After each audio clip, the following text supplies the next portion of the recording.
This video looks at the food crisis, but there is something missing, so I'm just previewing it, hoping that someone can tell me the answer to what is missing, so I can finish the video and publish formally. I know that people are fed up with crisis after crisis. We have the food crisis, climate crisis, racial equality crisis, sexual equality crisis, plastic and waste crisis, social equality crisis, political extremist crisis, mental health crisis, and of course the COVID crisis. People are just fed up with crisis after crisis.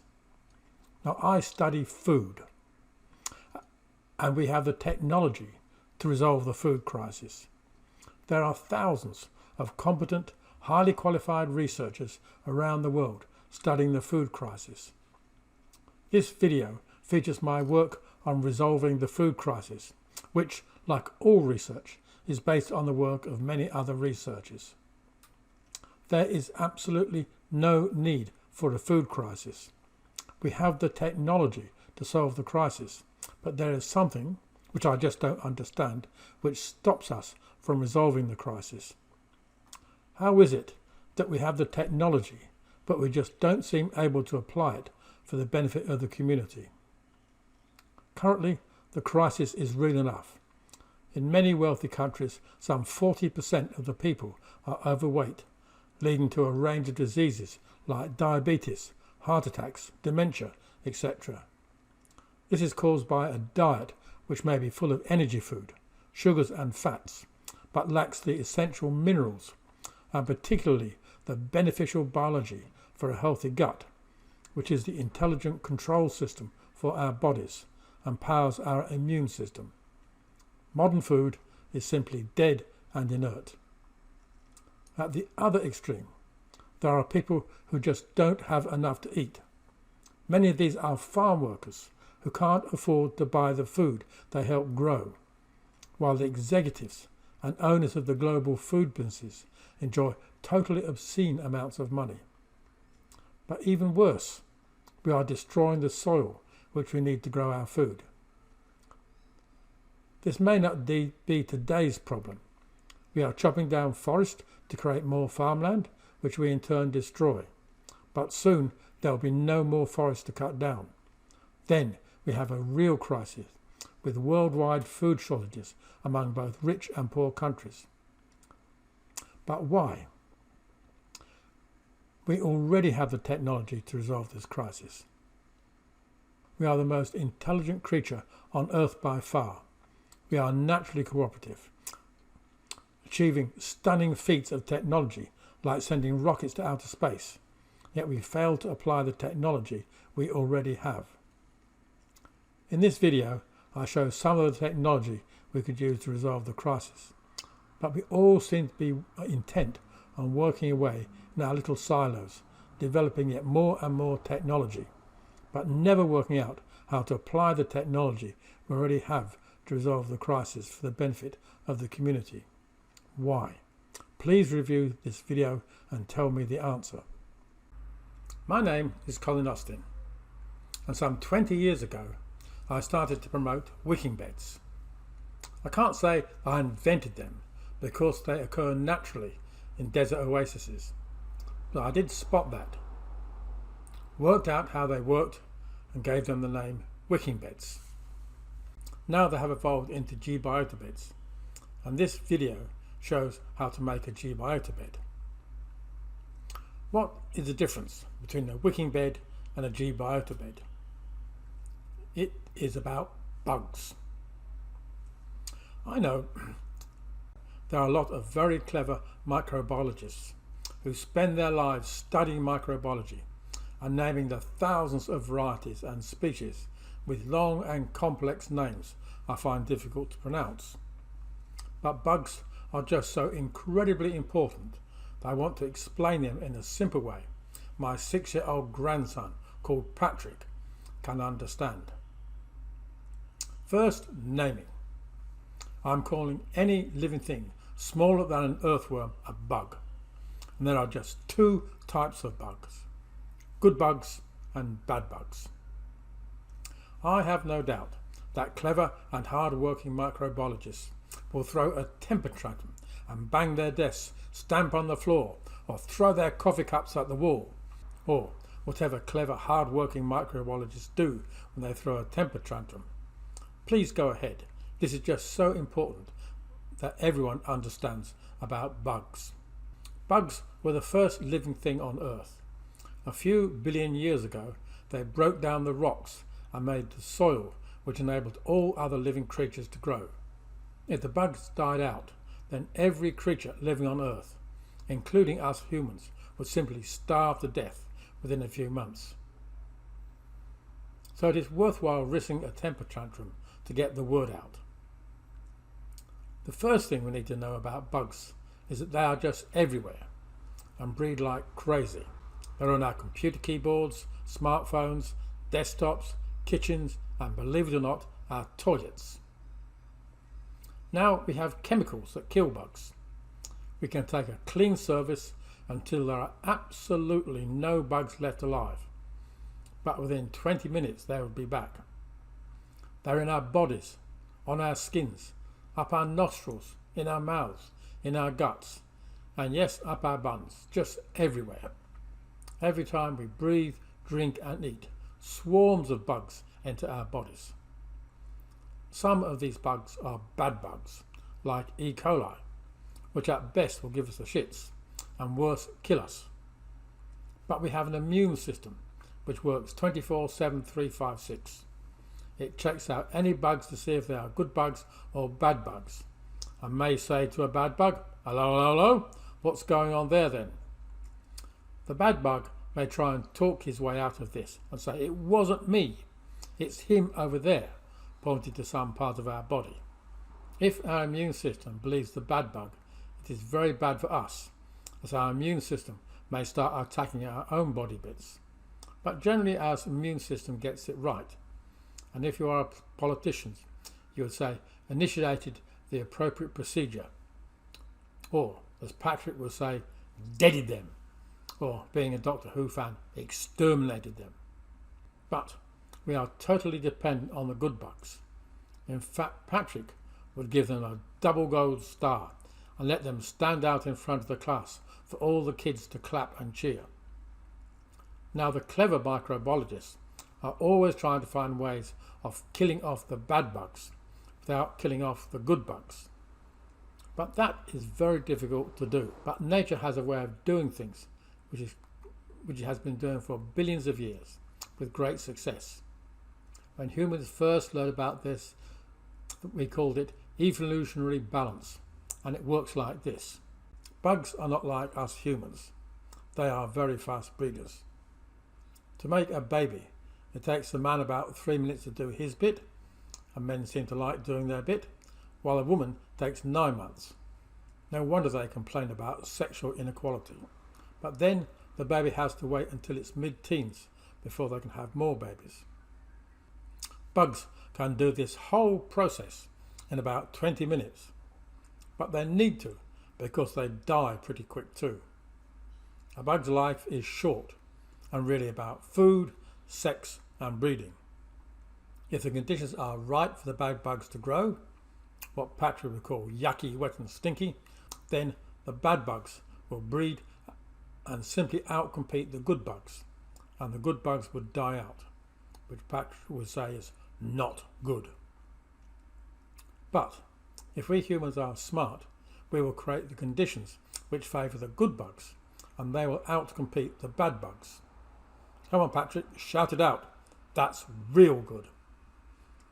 And this is the principle of the biota beds: to breed good bugs by creating the right conditions, then grow food which is full of the good bugs, which will make us healthy.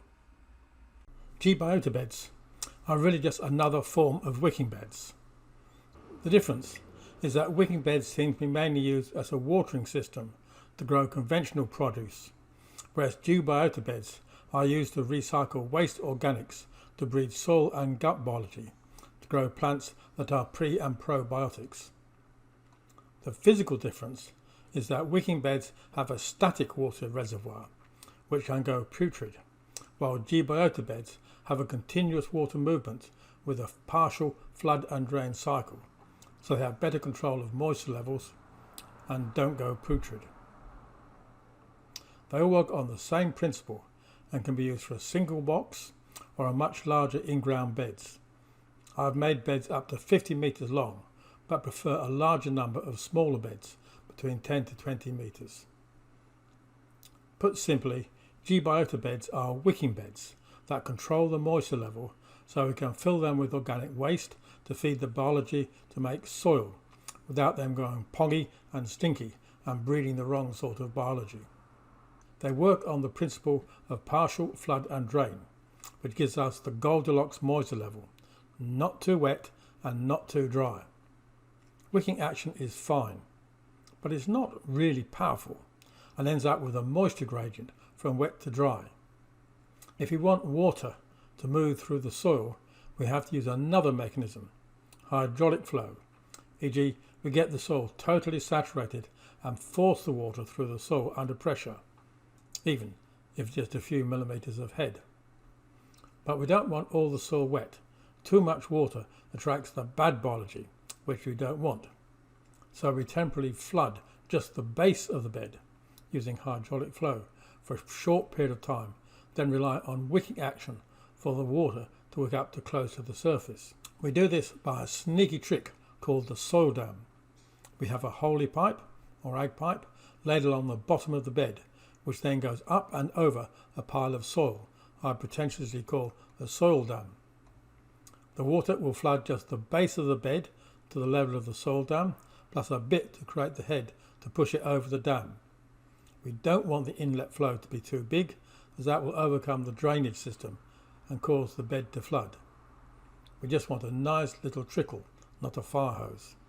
When we turn off the water supply, the water will slowly leak back through the soil or leaky dam, draining any excess water back to the sump to be recycled, while wicking action will be taking water up to near the surface. The net result is that the water will drain out of all that organic waste we have put in the base of our bed, allowing the beneficial biology to have a bug party, eating all sorts of yummy food, if you're into rotting turnips, having sex and breeding, not unheard of in human parties. All this may sound very complex and theoretical, but in practice it is just so simple. I'm using a simple box as an example with an in-ground sump, simply because I already have a sump which is feeding some 8 boxes and 7 in-ground beds. If you don't like digging or bending over to get backache, then you can put the growing bed on some sort of stand. Just take a box or in-ground bed with a plastic liner.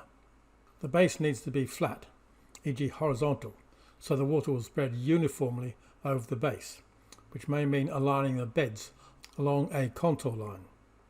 Read about the key line principle by Percy Yeomans. I live a hectic lifestyle and am absent-minded and forget things, so I'm not into manual things that have to be done on a routine. But theoretically, you could just pour water into the inlet pipe and collect the outlet from the drain pipe. But pond and sump pumps are so cheap, for me, automation is the way to go. If you don't like backache, just raise the bed and put the water reservoir on the ground. Then, when you're ready, place the ag pipe along the base, locking it into the agricultural fitting at the end. Make the soil dam, use a little spacer to give you control.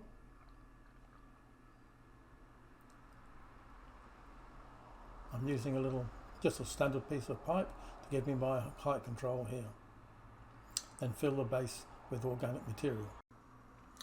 Now, because we're dealing with organics, there's usually a fair amount of rubbish and stuff kicking around, so it's a good idea to wrap the pump up in a little bit of shade cloth to protect it from all the dirt.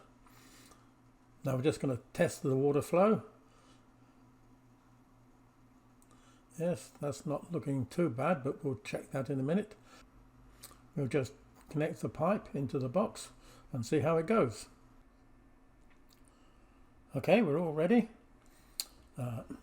Let's test it out. We can see that the water is gradually beginning to rise up here, already starting to come out of the outlet pipe. Quite a good flow out of the outlet pipe. We can see the water slowly creeping up. Reach the top of the pipe. That's a little bit higher than what I would really like, but we'll just watch it through.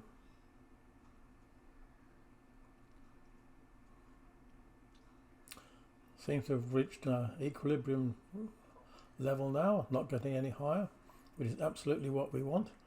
We do not want this bed to flood. Having things too wet is the worst thing you can do in a biota bed. You just want the soil damp, just nicely moist, certainly not flooded.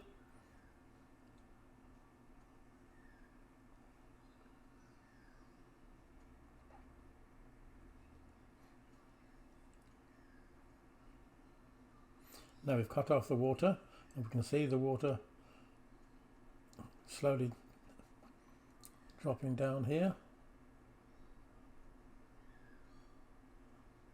That's now about the level of the soil dam.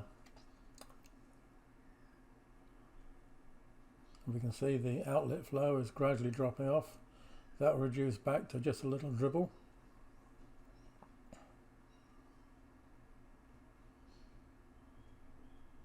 Yes. The water's pretty well stopped flowing now. Just taking out, having a little look at the pipe I'm using as a spacer. The water's pretty well drained out now. You can see it's just a little trickle. That's all the water soaking out of the bed through the soil dam. Although this is working pretty good, I really want to cut down the flow, so I just fitted a restrictor, a little nozzle into the line, and as you can see, it significantly reduces the flow rate, so now the water level will be lower. If we want to check our water levels at any time, we can just dig a little inspection hole so we can see the water rising up and down. We can use a soil moisture sensor. Actually, they're usually pretty useless, but they do tell you when the water arrives. But by far and away my favourite is the old-fashioned auger, which you can get a complete profile of the bed from the base right up to the top. It's a very reliable system. Okay, we've sorted out the hydraulics. Let's go and grow something. We have filled the base of the bed with fresh organic waste, which may contain toxins and growth inhibitors, and is not good for growing. So need to top up the bed with soil suitable for the root zone. Here I'm taking mature compost from the bottom of my bin. But while compost is full of beneficial organic matter, it may not be rich in minerals, so I need to add that to the mix. I'm going to use a product called Biomin, which is made from a selection of rock dusts to include the critical trace elements plus beneficial biology. I typically use about 3 kilograms per square metre, and so I measure out about 300 grams to add to the box.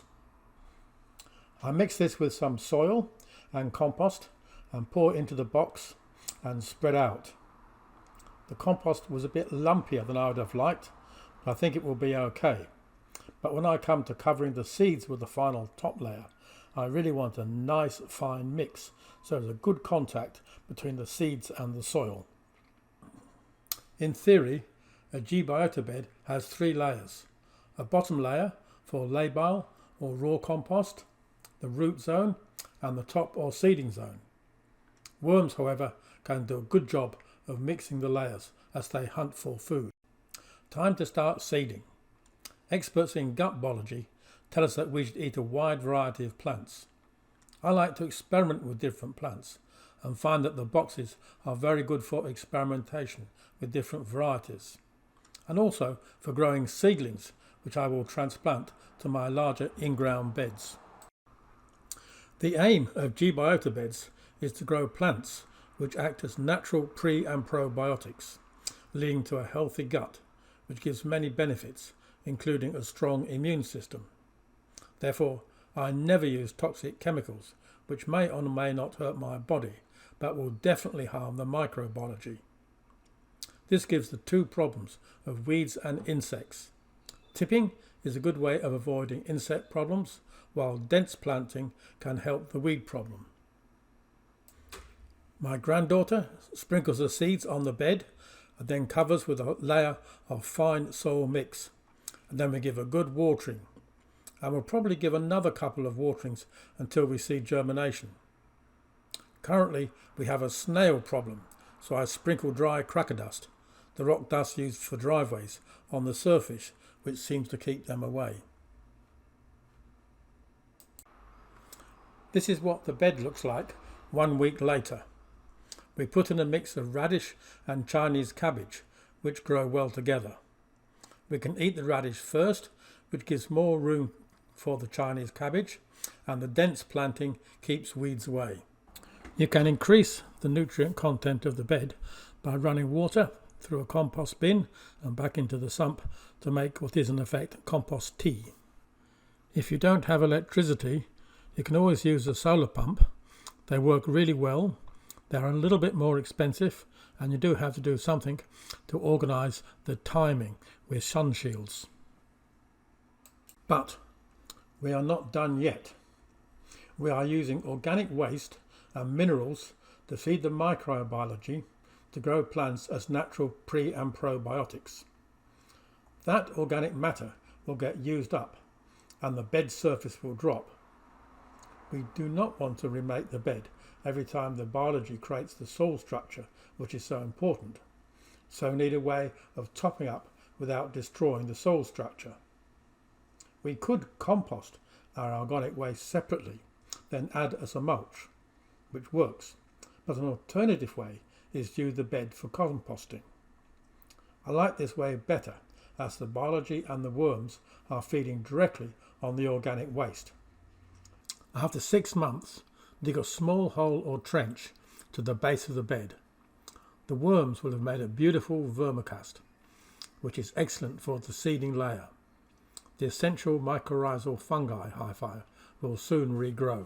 We know by measuring gut biology that plants are very effective pre- and probiotics, but there is still some question of how the beneficial biology gets into the plants.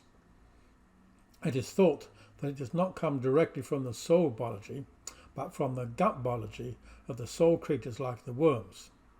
What we can be sure of is that worms and the vermicast they make is just incredibly important. Biota beds may be a great technology, but technology should benefit the whole community.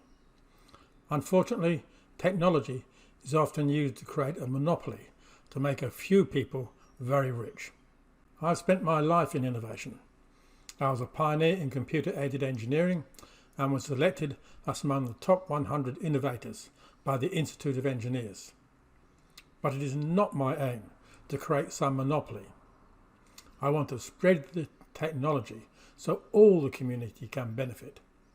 The biota technology has major social implications. In the short term, we can improve our gut biology, which controls much of our health and powers our immune system. This won't avoid epidemics like COVID occurring, but the way we interface with the environment has enabled infections to spread and do far more damage than if we all had a healthy immune system. I refer to the biota technology as a disenabling technology. Poor gut health and the way we interface to the environment enables infections to spread and do serious harm. Removing the conditions disenables them from doing so much harm to the community. But the longer term issues are much more important. I care about my grandkids and their grandkids. I have to think about the life they will lead. The fact is, we are destroying the soil which grows our food. Already, the mineral content of our soils has dropped to half of historic or natural levels. Worse, we are destroying the biology which actually creates soil. Without soil, we all die of hunger. So-called soilless systems still rely on chemicals derived from the soil at some point. oil and coal are products of soil. The destruction of our soils is a bigger problem than climate change, yet they are linked. The soil can hold vast quantities of carbon and turn agriculture from an emitter of climate change gas to an absorber. But the destruction of our soil receives minimal action from the powers that be. I hope one day to find a Greta Thunberg who is as passionate about soil as the real Greta. But in the meantime, what do I do? The technology is here and now. It is simple and works great, but will only benefit the community if it is widely spread. So I have a plan. First, persuade home gardeners to make their own biota beds and show their friends to create an interest in growing gut food, creating a groundswell for gut food. Natural pre- and probiotics, like we used to eat. Second, hope that this spreads to the enterprising and progressive regenerative growers who see there's a demand for gut food and so offer gut food on a commercial basis. Third, hope this spreads to a mainstream agriculture when they see there is widespread understanding of the need to create a circular society based on recycling. So if you've watched so far, how about making your own biota beds and showing it off to your friends? If you need technical help or want to become more involved in this project, just email me from my website www.gbiota.com.